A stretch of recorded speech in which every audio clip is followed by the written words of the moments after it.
Ladies and gentlemen, and thank you for joining me once again. It's been a few days since I put out a video, but I had to do some more research before coming to you with episode number 3 of the Mud Floods.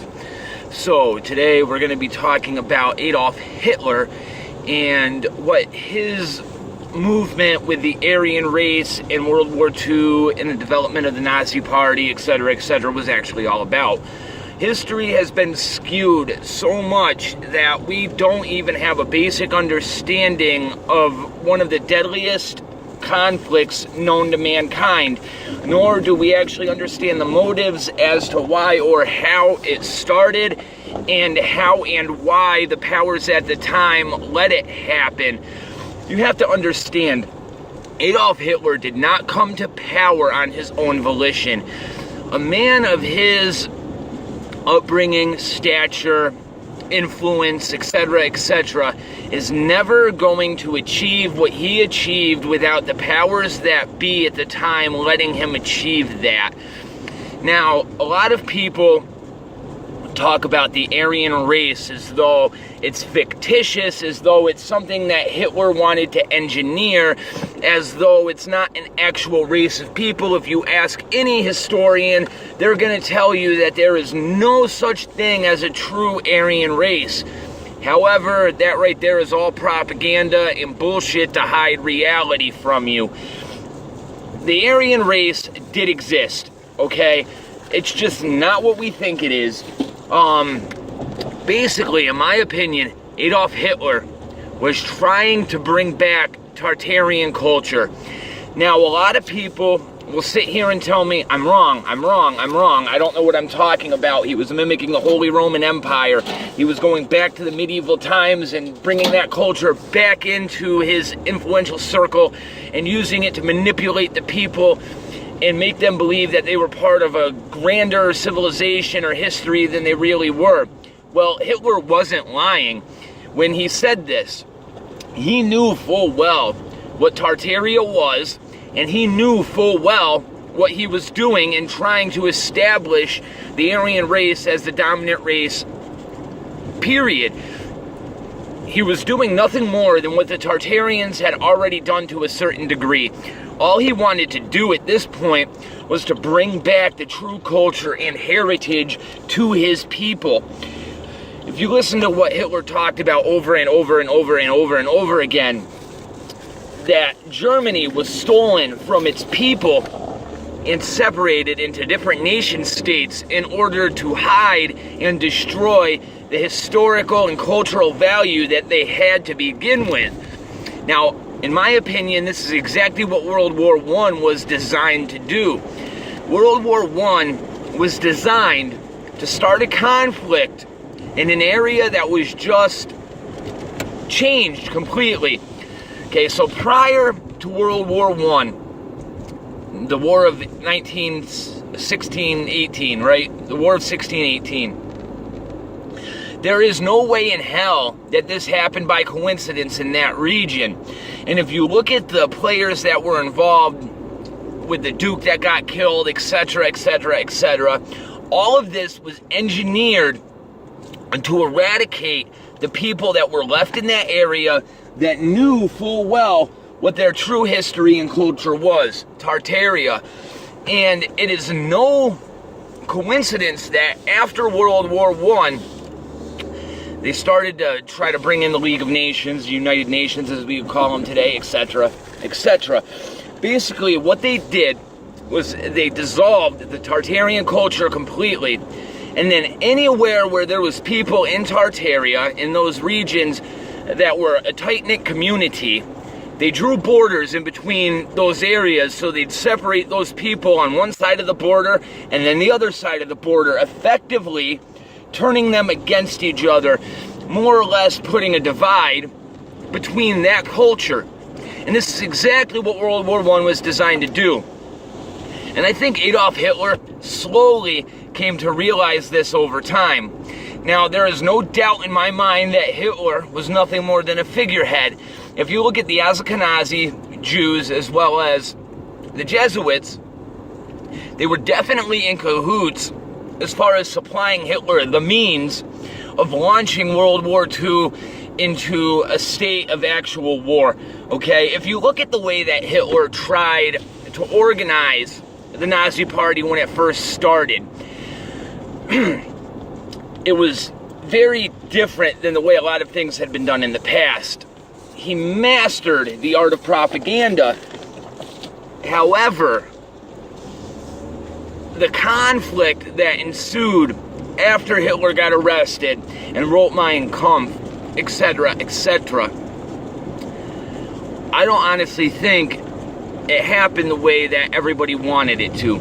So you have to look at it like this. Hitler tried to overthrow the government by a coup at some point, where he teamed up with a bunch of other people inside of his party and a bunch of influential government officials to more or less try to force his way into office, okay? And what they did is they went and they held a bunch of people hostage in beer halls, and they more or less tried to pull an Operation Valkyrie of their own before Hitler came to power in order to more or less take the government as it was and insert Hitler to the very top. Now, this didn't work, and it ended up backfiring on him, and he ended up getting arrested and put in jail.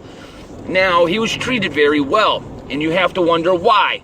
Why is this man who just tried to overthrow his government violently put into a jail where he is allowed to write the world's most infamous manifesto ever, Mein Kampf, which in turn launched the Nazi Party to a degree that they could actually gain control over Germany.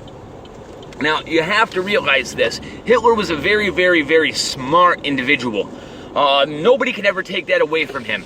I don't care what you say. He may have been evil. I don't care if you believe if he 6 million plus Jews and gypsies and all of that. I don't care if you believe that historical timeline. You can sit here and tell me Hitler's an evil bastard. I'm going to agree with you. However, I'm not going to let you get away with saying Hitler was not intelligent. He was a very, very, very smart man. And he was fascinated with the esoteric. And there is no coincidence here. If you look at what Nazis did during World War II, it draws a straight line right back to the Latter-day Saints and the Sober Surveyors. Now, we were talking about Civil War and how the Civil War is nothing more than a point in time that just keeps getting repeated over and over again throughout history, correct? So what did these Sober Surveyors do during the Civil War? Well, they went out and they tried to tap into lost knowledge all over the continent in the United States. They had a bunch of archaeological digs. Now, Hitler, once he gained influence, and even before the war started, he sent exploratory committees all over the world looking for these lost arts, these lost technologies, these lost bits of information. And he literally sent them all over the world. Now, a lot of people like to say that he was crazy, that he believed in aliens, etc., etc. Well, I'm here to tell you right now, I don't think Hitler believed that there was extraterrestrials by any means. However, I think he had a deep understanding of the fact that there is interdimensional beings that exist. And anybody that has ever taken DMT or 5 grams of psilocybin will know for a fact, or ayahuasca, will know for a fact exactly what I'm talking about.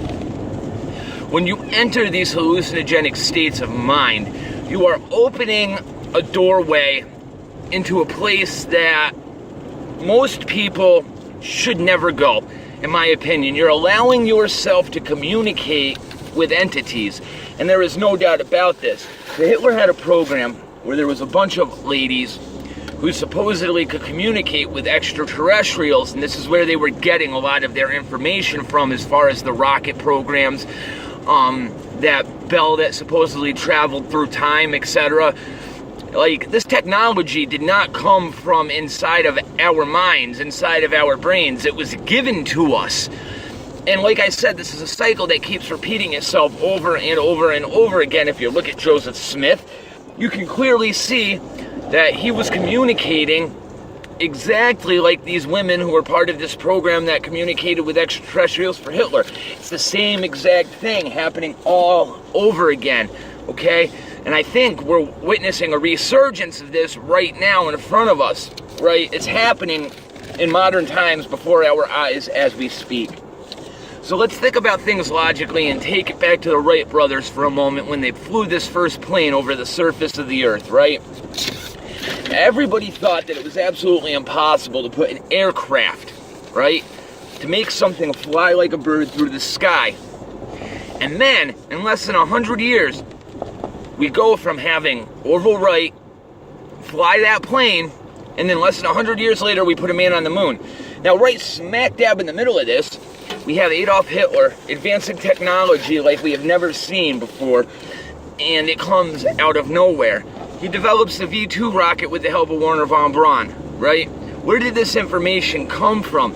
One of the most aerodynamically unsound objects to ever be invented just so happens to change the course of war forever. And not only that, sets us up as a civilization to be deceived more than anybody could ever comprehend.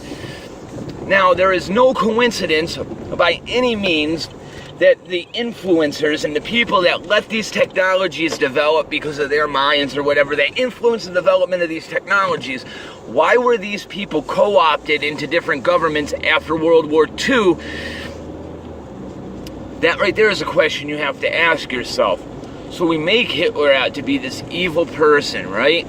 But at the same time, we capitalize on every bit of technology that he made and co-opt it for our own, and we don't punish any of the people who developed these technologies for him. So we have to start thinking that these technologies, A, had to be introduced into our collective consciousness as a civilization to begin with, right?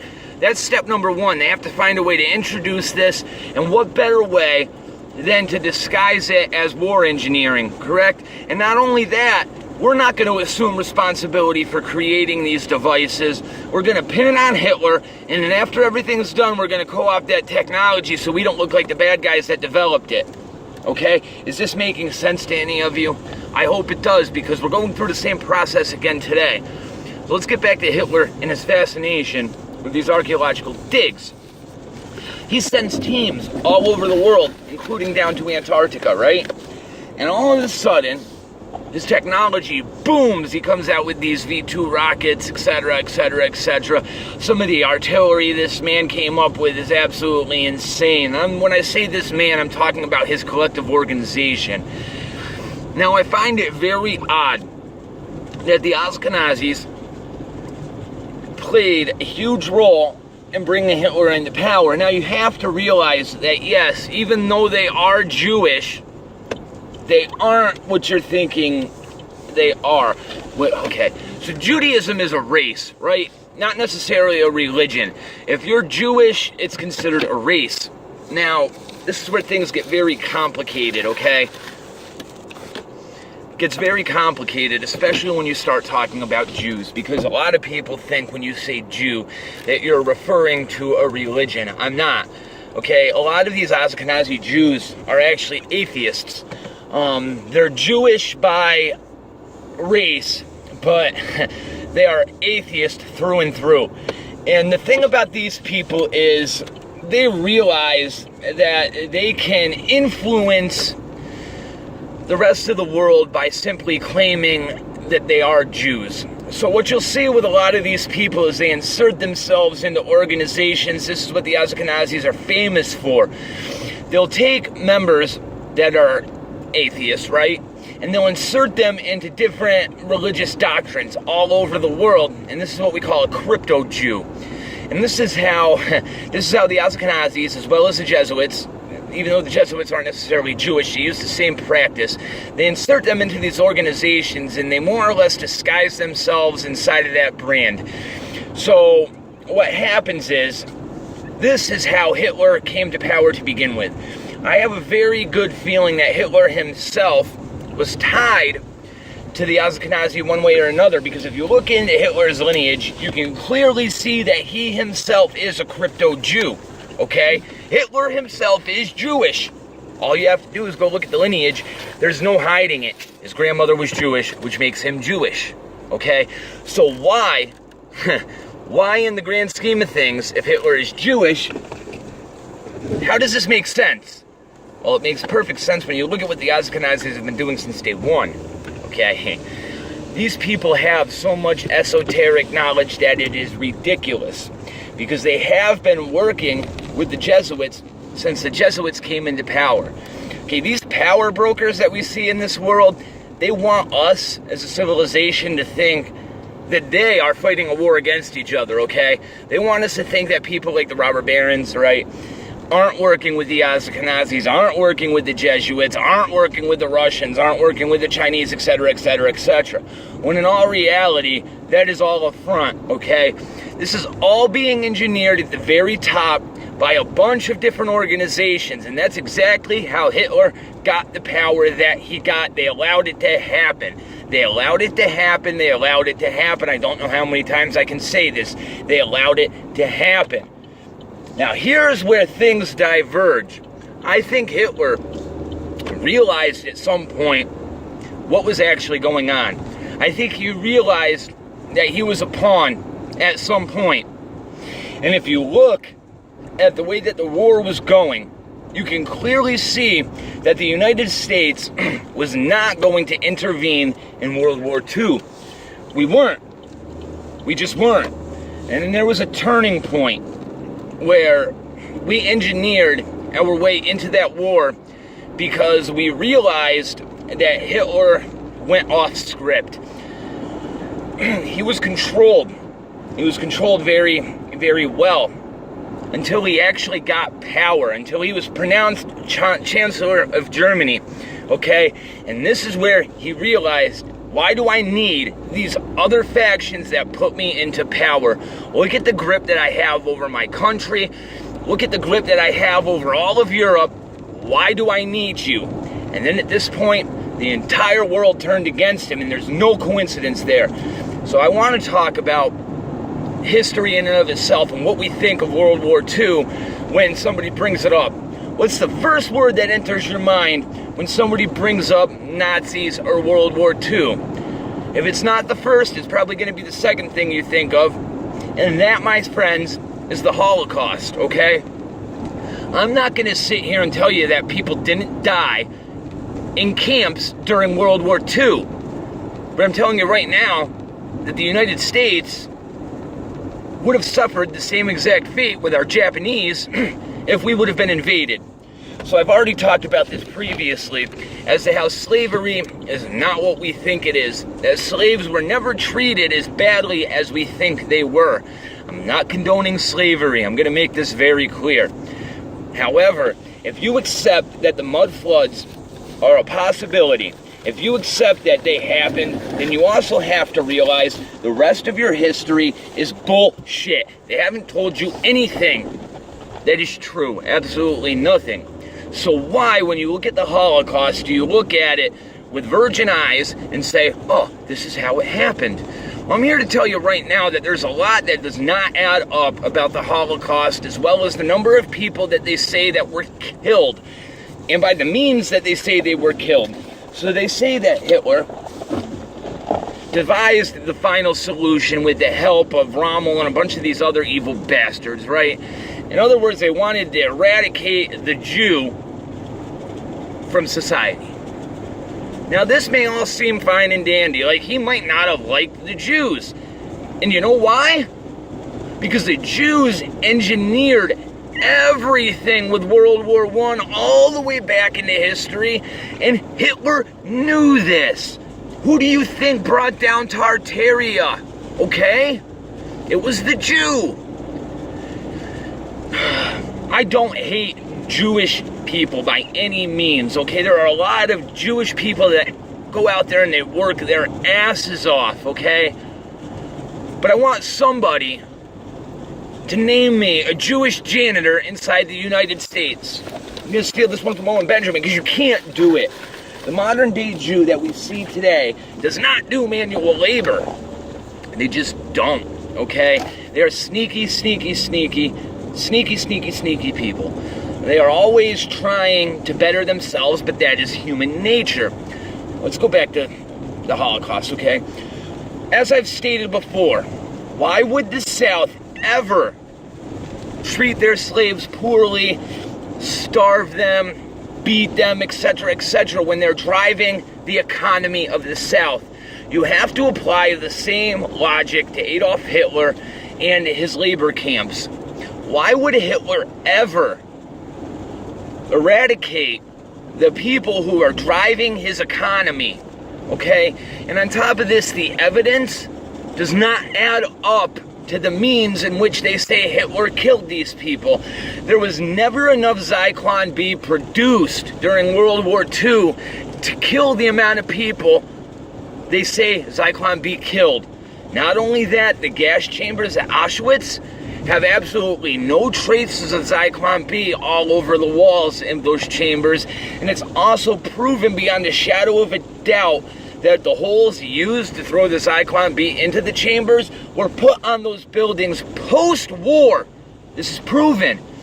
Now, if you look at the delousing stations as to when people came into these camps, the walls are covered with a blue substance, and this is a chemical reaction between the lime in the wall, okay, and the Zyklon B. Because what they did is they used this stuff to delouse all these Jewish people as they came into the camps.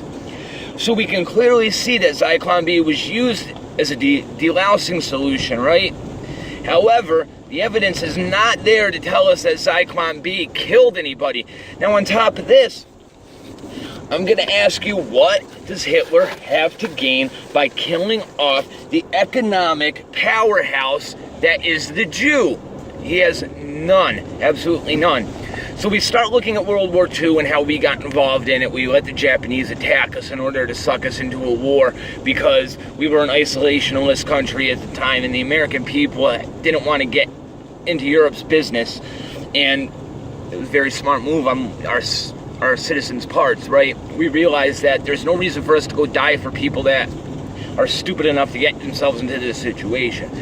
Okay, now you have to realize, when we entered World War II, what was one of the first things we did? One of the first things we did was take a bunch of Japanese nationals and we put them into internment camps in California. Now ask yourself this question: when did the Jews start getting eradicated according to history? It was shortly after the United States entered World War II.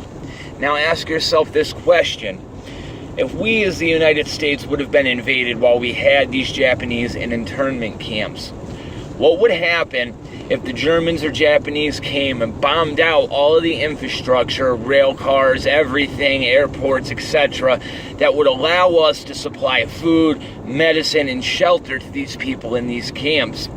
Slowly but surely, these camps would become disease-ridden, TB, which we saw a lot of over in Germany and Poland, in Europe, in these camps. We saw a lot of disease. We saw a lot of malnourishment. However, all of the evidence that says there was gas chambers and stuff does not add up. The crematoria would have never been able to keep up with the capacity of people that were supposedly being killed, etc., etc. So what I'm telling you is if the Germans or Japanese would have came over during World War II and bombed out all of our infrastructure, all of our Japanese prisoners would have suffered the same fate as the Jews, simply due to the fact that we would not have been able to supply the means to these people to survive. And I'm going to sit here and tell you that this is what I think happened during World War II. You had hundreds of labor camps all over Europe that were driving the German war machine, and then all of a sudden the United States, along with the Allies, came in and bombed out every piece of infrastructure that the Germans had to supply food, medicine, and shelter to these people. And then you start seeing disease break out and people die by the hundreds of thousands. I'm not going to sit here and tell you that there's no mass graves. There's a shit ton of mass graves. It's proven. However, if you look at the skeletal remains, you can clearly see that the malnourishment and disease was through the roof in this population of people. And it didn't start happening until after the United States bombed the ever-living piss out of Germany. So just think about this for a moment. Hitler never killed all of those Jews as the final solution. Those Jews died because we bombed out the means to supply support to them. And if you look at what was going on even after World War II, the exploration of these places that Hitler launched expeditions to were taken over by the United States, more or less co-opted, and we kept sending these people to Antarctica, to the North Pole, to the jungles of South America, into Australia. There's people everywhere at this time looking for ancient artifacts, such as the spear of Jesus, etc., etc., etc. Okay? Now, what happened after World War II? What do we see? Well, we see Operation Paperclip, and we see the killing of the Nazi culture. So, if you look at Nazi culture, they did a very good job of mimicking the Holy Roman Empire, or Tartaria, the phoenix. Like you see the eagle that represents the Nazi party. There's no coincidence that this is their symbology. There is no coincidence that they are using the swazi, okay? The swastika is one of the oldest symbols known to man, and it was also a very important symbol for the Tartarians. And basically, what I find very interesting is that this propeller, this swastika, is seen all over the world. And not only is it seen all over the world, it's seen in the locations in which we believe that the Tartarian technology was being used. Now, this flag and this symbol didn't disappear and die with Hitler, okay? If you look at the Buddhists, they've been using this symbol for thousands of years. The Finnish Air Force still flies a swazi on their flag to this day. Okay, what this represents is the propeller of life. And I think it even represents more. I think it represents steampunk technology 100%. Because what does a propeller do? It provides energy and a means of motion to any kind of machinery. Okay? Now we can go back 1,000 years and see pictures from China that have ships sailing the oceans, but they have absolutely no mast. They have no sails. However, they have a Tesla tower right in the center of the ship. These are the same cultures that use the swastika as a religious symbol. Everything's starting to add up now. What we are seeing is a cycle that is happening over and over and over again. Somebody finds out about the true history, and then they try to bring it back to a certain degree, and this is what Hitler was doing, okay? Hitler was trying to bring back the Tartarian way of life, the Aryan race. He was doing nothing more than trying to tell his people about the true history that was stolen from them. Hitler was a nationalist, okay? And if you look at the Tartarian expanse back in history, you can clearly see that that empire was very, very, very powerful and strong. And the center of that empire at a certain time was right around where Hitler was born. And not only that, if you look at Hitler's lineage, like I was telling you before, it is clear to see that he had ties to the Ashkenazis. He himself was Jewish. He himself was part of the Tartarian bloodline, my friends. And this is why he tried to do what he tried to do. And this has been hidden from you, okay? Hitler was not as bad of a person as everybody is making him out to be. Oh, it just drives me nuts when you realize that history is so full of shit. So full of shit that the most infamous person that has ever been born, we don't know anything about him. Oh, it's just mind-blowing, man. So what happened is we turned what would have been one of the greatest heroes known to man, if he would have succeeded in bringing back Tartarian technology and the Tartarian way of life, and we turn him into the biggest monster ever, okay? I'm not saying Hitler was a good guy. All of us are fallible, okay? Just look into the way things really went down. Hitler, World War II, all of this will give you a greater understanding of the power systems and the people that are manipulating things behind the scenes. Okay? Hitler was controlled. He realized he was controlled, and then at a certain point he turned his back on those that gave him power, and at that time the rest of the world all of a sudden danced together at once to shut down the resurgence of Tartarian history. Just open your eyes and see it for what it is, people. All the symbology tying the Nazi Empire back to the Tartarian Empire is there. They are one in the same. It's really all I have for you this morning. Thank you for joining me, and have a nice day.